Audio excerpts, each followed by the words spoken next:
What's up? We're about to talk about Big Brother. Like, of course. Okay. So we had this week a very physical wall competition. Lyric is gone, but wall comp. Okay. The wall comp happened and it came down to two people. It came down to Kamu, Mr. MMA fighter, cannot stand him. Athletic guy. He was looking unbeatable all night. And now the other was LaTrice, LaLa, our 58-year-old woman, up against a room literally half her age, and she won. She outlasted the king, she took the crown, and she reset the entire game.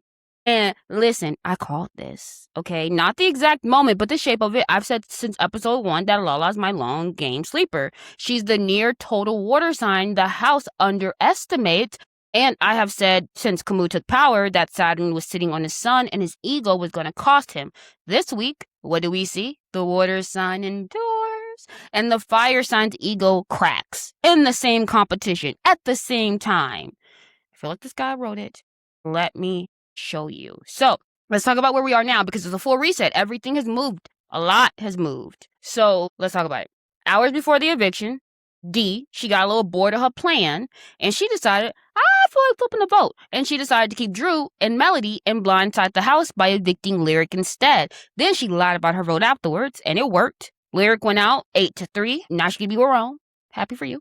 But she was pretty blindsided, and Dee and Angela are now successfully lying about how they voted. And then the wall comp happened, and LaLa, she outlasted everybody, including Kamu. And she became the new head of household. And right now, she's targeting Haley by backdoor, and she's planning to nominate Kamu, Drew, and Barrett as pawns. Devins, he still has the diamond veto. In the red corner, the group that ran this house for like a month, they're officially, for the first time, out of power. And now I want to talk about the sky because I think it explains a lot of the pieces. If you want like more of an in-depth rundown, y'all know where to go. Robert's podcast, RHAP, Taryn's live feed updates, go watch them. But I'm really here for the astrology in this conversation. So we have 4 transits they're running this week, and each one maps into the chaos. So first, Venus just moved into Libra. And Venus rules bonds, alliances, and Libra is the sign of partnership and repartnering. So the planet of alliances entered the sign of alliances at the exact moment the entire board shattered and started reforming. The Honor Society, when I think about it, the Honor Society's back. The Wolf Pack is active. Taylor's out there selling tethers like a flea market. Kamu, he's trying to build a whole new, 4. And that is Venus and Libra. Everybody scrambling to recouple. And then we have Mars late in Gemini. So Mars is finishing up in Gemini, and Mars in Gemini is combat by words. It's basically like misinformation, lying, winning a fight with your mouth instead of your hands. And this whole blindside, it was won by lying about votes. You got 5 people claiming 3 votes. D, playing dumb. Angela, spinning stories. That is basically Mars and Gemini warfare at its absolute peak.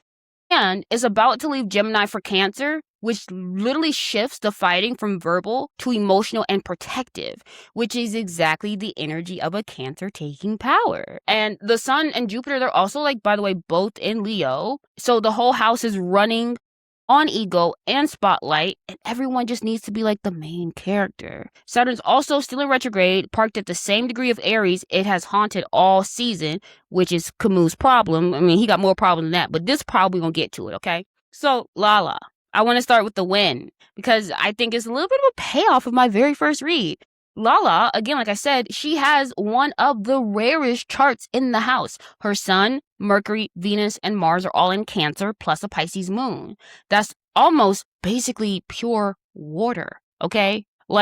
That's really water. And back in episode 1, everyone was reading her as the sweet 57-year-old house mom. I told you don't do that. You don't see no muscles. I said she was my long game sleeper because water is the element of this house of endurance and emotional radar.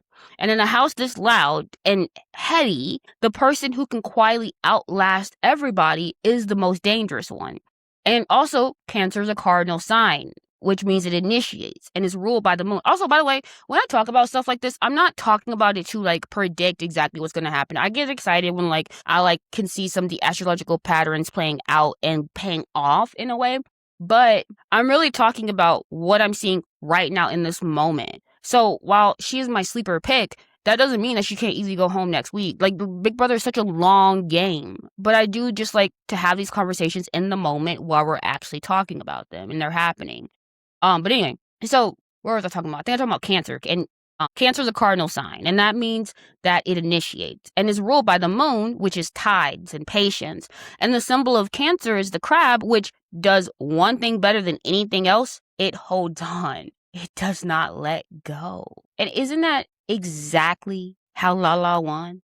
Because a wall competition is not about muscle. It is about who refuses to drop. How bad do you want it? Every athletic person up there, they were shaking, grunting, slipping. LaLa, she just quietly held on past people half her age until the king, quote unquote, himself fell. And that's not a fluke. That is the single most Cancer way to win anything, where the crab outlasts the moon. And this is the part that makes me feel like some type of way. In my evergreen breakdown, I showed you the data. I said that Cancer is tied for the most Big Brother wins of any sign. LaLa just kind of gave us a live demonstration. The house mom I've been championing since day one didn't just survive. She won the most physical comp of the season and took the whole house. I feel like my sleeper woke up. You know what I'm saying? Yeah. So now the other half of that competition, because it's the receipt I've been promising, I feel like, for weeks. Kamu, Kirk is Aries' sun. And Aries is a sign that thrives when it's cornered. So when the blind side blew up his alliance and put a target on him, it activated him. And so he played his best week of the season. He talked his way off the block. He pitched a whole new alliance to LaLa and Taylor and Yash. And honestly, credit where it's due, he was cooking. That's Aries at his best, the fighter who comes alive under fire, no matter how much I do not like him personally. But another thing I've been saying since he first took power, Saturn is retrograde in Aries, sitting on the fire that rules him. And Saturn is the planet of ego, death, and consequences. And in that final two on the wall against a 58-year-old woman, Kirk's ego did exactly what an unchecked Aries ego does. He got complacent. The read from the feeds is that he assumed she couldn't beat him and that there was no way he loses to LaLa, and that arrogance is the exact thing that made him slip. He didn't get out muscled, he got out endured because he stopped taking it all seriously. Saturn Aries has been circling his ego all season, and I feel like I finally collected in the most humbling way possible. He lost the crown to the person he was sure he was beat, and that is a Saturn lesson with a bow on it, okay? And listen, I'm telling you again, I cannot stand Kamu for reasons well beyond the game. So watching his ego personally hand the win to the house mom is just about as satisfying sometimes as a show can get for me, okay? You see why I'm in. So now the blind side itself, because D ran it. And her chart, I think, is the whole reason why it worked. So D's a Libra sun with Mercury and Virgo and Venus and Mars and Leo and a Gemini moon. So let me braid that together with what she actually did. So Libra sun is a charmer everyone likes and nobody fears. The Mercury and Virgo is the cold, precise strategist that is underneath. So you got your Leo Venus and you got your Mars. That is the appetite for the big showy move. And the Gemini moon is the part that literally gets bored and needs chaos to feel a little alive. And that's what she did. She looked at a plan that was working perfectly and she got bored of it. She said it out loud that this is just going too well, and she blew it up on a whim hours before an eviction just because chaos is more fun. That's the Gemini moon. Then she executed it with cold precision and lied about her vote flawlessly, telling the cameras that people believe her because she plays stupid so well. That is the Virgo Mercury weaponizing Libra charm. She is the actual only winner in this house. And she's convinced almost everyone she doesn't understand the game. See, that gap between how harmless she looks and how sharp she actually is, that's the Libra-Virgo combination. And it is lethal. And this is where I kind of have to be honest with you the way I promised I would be. Again, this is the exactly the kind of player I would hate to be locked in the house with. Someone who gets bored and torches the board on a whim, then lies in your face so smoothly you thank her for it. Listen, as a fan, I'm applauding. As someone who will one day play this game, D is my actual nightmare scenario, okay? And this week is why, okay?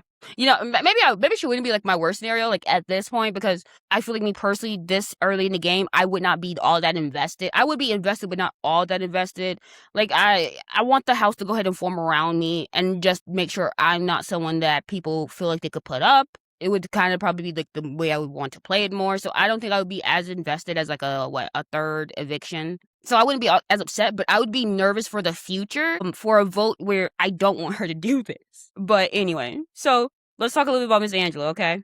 Because this is the counterweight to D's cold precision. Angela is falling apart. And her chart tells you exactly why. Because Angela is a Leo sun with the Taurus moon and a reactive moon right on the Aries edge. I told you weeks ago this mask was gonna slip. We all knew it. I ain't tell y'all nothing new. But this week it didn't slip, it shattered. She spent the entire day and night sobbing. Not because she's on the block, but because she got asked a simple question about whether she was okay betraying Haley, her actual friend, and it apparently cracked her open. But like, I see it in the chart because Leo's son needs to be seen as good, loyal, beloved. Leo, they don't like being the villain in someone's story. So, and then the Taurus Mars, it grabs the guilt and the grudge, and it's not going to put that down. And then the Aries Edge Moon is going to react hard and fast, and it's going to flood. So you kind of have this woman who loves Big Brother, comes in thrilled to lie and scheme and blindside, and then when she finds out it's real, when it's her lying to a friend who trusts her, her Leo pride has a lot of difficulty carrying it. So she'll end up admitting the vote to Haley just to get her guilt like relieved a little bit, which is like genuinely a bad game move because the guilt is eating Leo alive. D, she will lie, child. She don't feel nothing. Angela, she will lie and like not be able to sleep. And it's so interesting because the same alliance, opposite charts, and at some points it tears Angela in half. Now we get to Miss Gone Girl. Oh, I forgot to put a picture up. Sorry. Lyric is gone, but I think her exit is a clean chart story as well because she is a Taurus with a Venus in Aries and a Leo moon. That Venus in Aries, it goes exactly after what it wants, directly and fast, no hesitation. In her final weeks, that turned into more of a self-preservation to the extreme. She threw every single one of her friends under the bus to stay afloat the night before the eviction, a little too fast and a little too transparent. And it makes sense because Venus in Aries does not want to soften the acts, and that lack of subtlety is what kind of gave Haley the opening to rat her out. And the Leo moon is why she left with her head held high, however, talking about wanting her parents to be proud and refusing to be the damsel. She played hard. She just ran directly into the one person whose jealousy she was not able to charm. But I don't know, there's some poetry to it, right? Because Lyric got taken out in part because Kamu fought too hard for her, which made Haley jealous, and Haley has Venus and Mars and Leo. That placement that turns romantic jealousy into a personal vendetta very easy. Like a Leo Venus scorn does not get sad, they get Yvonne. So Lyric's charm, it worked on everyone except the one Leo who wanted the attention Lyric was getting. And I think the chart even kind of explains who her kryptonite was. It's just so interesting. So I want to zoom out and look at the board because Venus just entered Libra and the entire house is repartnering in real time, exactly on cue. The Honor Society is back, LaLa, Angela, D, and Taylor. The Wolf Pack is quietly alive, D, Devin, Kamu, and Yash. Taylor is building tethers with everyone who will stand still. Kamu is trying to construct a brand new fort out of the rubble. That is a lot of alliance making in one 24-hour span, and it's happening the same week of Venus, the planet of bonds, moved into Libra, the sign of partnership. When the relationship planet changes sign, relationships reshuffle, and the whole house just proved it. And look. This is another reason why I love doing this and talking about the house, because like the house has no, for the most part, I would if I was in the house. But the house for the most part has no idea about the astrological transits, right? And to me, they're kind of the most raw, the most interesting to get to see dynamics play out because there's no outside influence. I don't know if that makes any sense, but it makes it why I love to talk about this game in an astrological way. And I'm still struggling to really like fully explain it to you guys. I don't always have the words, but I'm always going to try to find the words. But anyway, I don't know, like everyone is repartnering at once. And I think the through line under all of it is the same one I kind of keep coming back to. The people quietly running this game are the water and earth players everyone underestimated. LaLa, the Cancer, just won the wall. D, the Libra Virgo, just ran a blindside. Taylor, the Libra Capricorn, is building the web. Meanwhile, the big fire egos, Kamu, especially keep burning themselves down. That is the exact pattern my winners breakdown predicted. Endurance and emotional reading. It beats raw aggression every time. So where's the board? It stands, all right? On top and blessed, LaLa, the Cancer who just endured her way to the crown, and D, the mastermind, hiding behind a dumb act. Then we got, in our steady category, I would say Taylor. She's a strategist, finally empowers inner circle. Devin, he's protected by that diamond, even with the target forming. Rising off of the reset, Melody and Mallory, they're kind of like the littles who keep surviving. Yash, the Aquarius wild card, who now has to survive being on the wrong side of an 8-3 vote. Under the hammer, we got Haley, because she's the backdoor target and having just the worst month in Big Brother history. Not really the worst, but you know what I'm saying, I'm being dramatic. Kamu, whose ego has just crossed in the crown, and cracking from the inside, we have Angela with her Leo conscience that can't carry the lies. And you know who I'm riding for? LaLa. Easily. 58-year-old near total water sign. Because, like, I'm 32, I think. I'm not playing this game when I'm young. I'm playing this game when I'm older. So I'm like, heck yeah. Do your thing, LaLa. But she's a 58-year-old near total water sign that the entire house wrote off as this little harmless house mom, and she just out-endured a cast half her age and took the power from the exact ego I can't stand. That is my underdog beating the machine. Go, girl. And that's the thing I root for. And it's my episode 1 sleeper pick, playing off in the most storybook way. Like, I'm like, go out, bro. So that's episode 6. And I think this is a really good week. It was a really good week, honestly. The water sign endured. The king egos cracked. I wasn't upset about Lyric being gone. Like, I really didn't want... is it Melody? Melody. I didn't really not want Melody gone. I like Melody. But the king's ego cracked. The mastermind D torched the board for fun, and the whole house is recoupling under a fresh Venus and Libra. Every big beat this week was basically a chart doing exactly what a chart does. So tell me in the comments if you called LaLa the way I did, and drop your Sun and Saturn sign, because little Kamu Kirk just showed the whole world what it looks like when Saturn collects on the ego that thought it couldn't lose. And if you're a Cancer, come on, y'all, stand up, because your sign just reminded everybody that holding on is a superpower. I'm locked in for the back door, and whatever chaos comes next. See you soon.